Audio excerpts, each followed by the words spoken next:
Hey guys, today I'm going to do a very short, I hope, vlog with some tips about how to travel and what to do when you travel, because I think it's in the summer you travel a lot, and I think it's very important to know like little tips and things you should be aware of when you're a tourist somewhere else, somewhere you don't know. So yeah, these are my tips. I don't know how many, but these are my tips for any type of travel you do. My first tip is to prepare the clothes you're going to use on your travel. So if you're going to beach, or you're going out for business, or you know that maybe it's a wedding or it's an event, or there's something like I don't know, there's some fancy dinner that you have to attend to. So I mean, those are very important things to be aware of. So if you're going to a nice event, I would advise you to have like some clothes for that. Just put that first on your luggage, and then the rest. Just don't forget that you have to wear comfortable shoes, comfortable clothes. Even if it's a wedding or whatever, you should really be comfortable and not having something too heavy on your luggage. So don't be like don't go for the fanciest thing you have, but something appropriate and nice. If you're going to be on the beach, just never forget, I mean, first thing in, the bathing suit and the sunscreen, and yeah, your sandals and everything, and then the rest. And yes, always put first the thing that it's like particular of that trip, and then the rest. The second thing would be to have all your IDs and identifications ready. So have your passport at hand. They sell a lot of like nice little like envelopes, like things like passport holders that where you can put your passport and your IDs and your driving license and whatever that they may ask you at the airport or somewhere else. Always have a copy of your passport, of the main like sheet of the passport, and of your visa if you need a visa to visit whatever country you're in.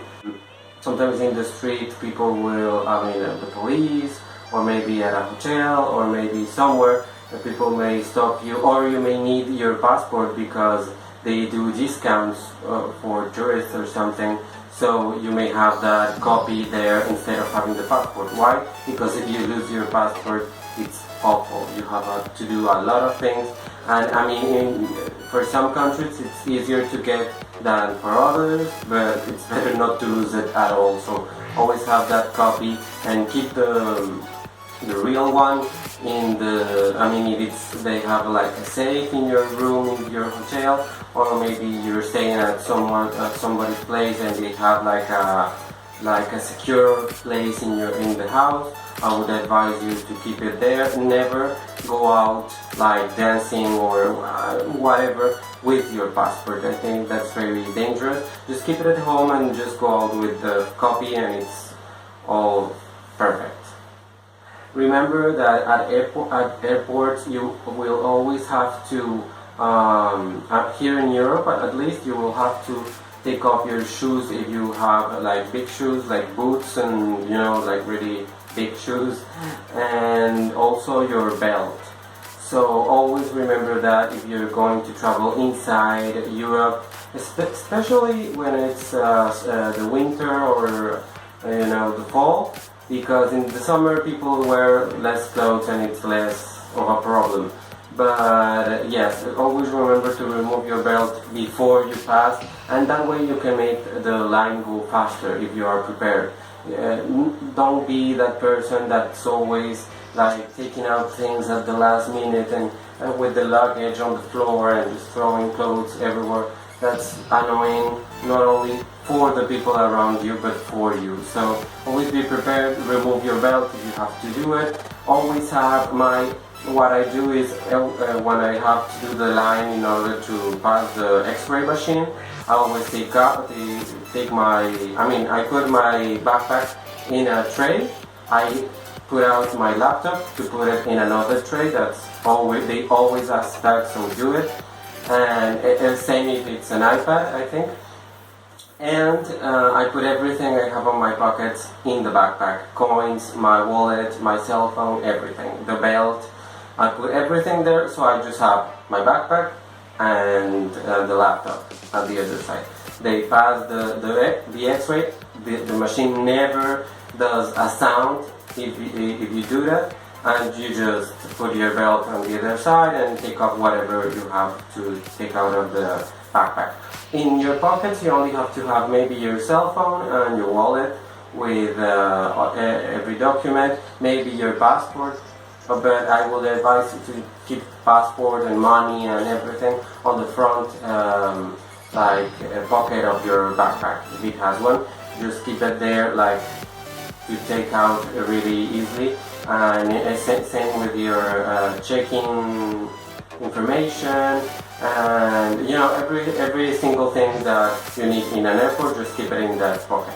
When you're a tourist, I would advise that the most important thing really is to be comfortable everywhere you go. And if you're new to a place, you will probably, unless you're maybe older or you have children, but even in those cases, you will walk much more than you do at home, even if you're a crazy walker at home. So, because in many cities in Europe and in Asia and everywhere, you will have to walk a lot to get to the nearest temple, to the nearest church, to the nearest square, to the nearest whatever, to the museum, to whatever thing there is to see.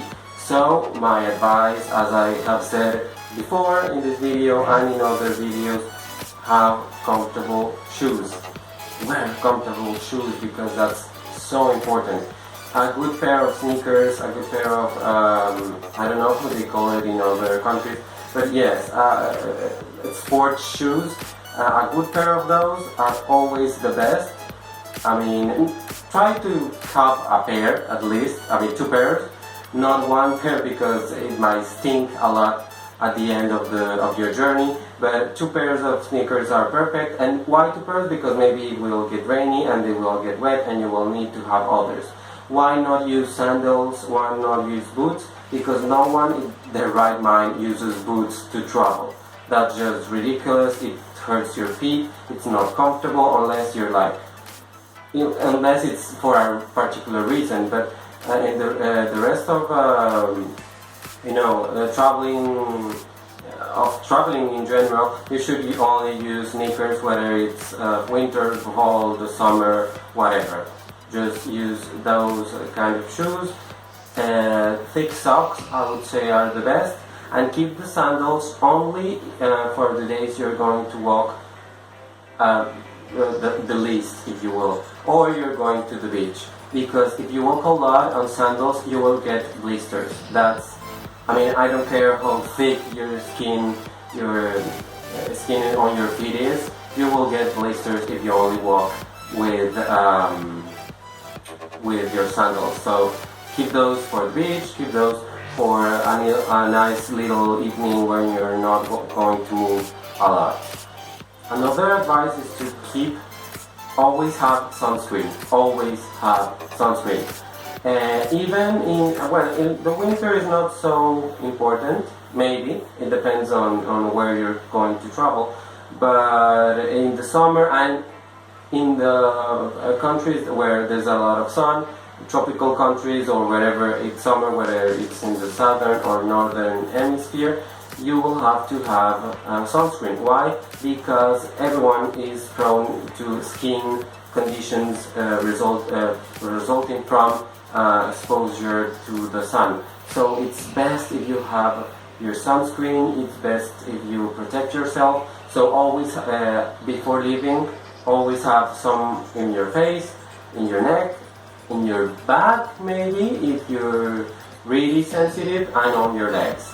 Those are the most important parts. Of course, if you're going to the beach, cover yourself. You don't have to be all white of the cream, but just cover yourself with it, rub it properly, and that's the best thing you can do.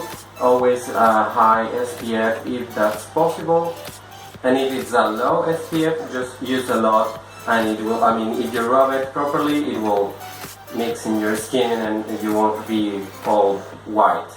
Yeah, that's a really important thing. And yes, always and keep it in your backpack. Don't put it on and leave the hotel and leave it there. Just keep it in your backpack, because you don't know if you're going to encounter like really hot sun, really rough sun, or maybe someone else will need it, your children, your husband, your wife, your friend, your whatever, so, or yourself. So always keep that in mind. In my case, I always plan where I'm going. I mean, not to the point of madness, but I always try to inform myself of what are the main sites of the cities I'm going to visit. So, for example, let's say I'm going to Paris, so I'm staying 7 days a week. So I always try to have at least two big sites, to visit every single day. So for 7 days there will be 14 sites. So I do a list with the 14 sites, and before I go before I properly travel, I check online and I check the prices. I check if the prices are maybe better online. I mean, I don't really have the capacity to buy online because I don't have a credit card, but if you do have a credit card, sometimes it's better to pre-order like the tickets, and then you can just go to the counter and ask for the tickets, and they have them there, and it's cheaper for you. And better yet, if you have a large family, it's really a bargain. I mean, a great discount on most places, on museums, on like those tours they do around the city. If you're into that, I'm not into that, but if you like that, I mean, they are pre-sales for that, so it really comes in handy just to inform yourself about the place you're going to go.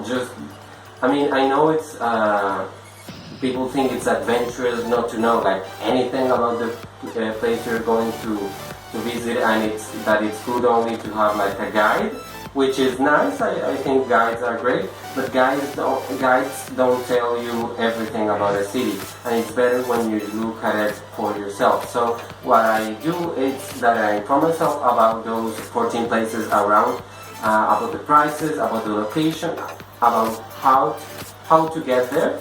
I mean, what's the transportation like in the city that I'm going to visit, or wherever I'm going to go, and I just inform myself. I maybe download the transportation map, subway map or railway map or whatever kind of map I need to my cell phone, or I mean, you can download it to your iPad or your laptop, and I just have that in mind, because if you have those things in mind, things that are not really that important, I mean, in comparison to the places and that, you will have a smoother traveling experience, and you won't have to worry about such things as, oh my god, what line of subway do I need to go on? If you know, if you have your map beforehand, you just go, oh yes, this line, okay, that's the best way to go.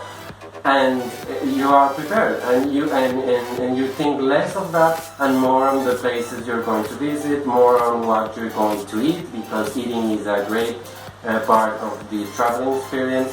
So I think that you can save yourself some time by doing that investigation before. I mean, do not go crazy and plan every single step, every single hour, because that's just ridiculous. But if you know that in the morning you're going to this museum, and in the afternoon you're going to visit this square and this church and this whatever, then you have a kind of plan, but you can wander the streets, you can discover things that are not in guides, that are not in the maps, that are not on Google Maps, that are not online, and that's great. That's what I normally do, and that's what I recommend everyone to do.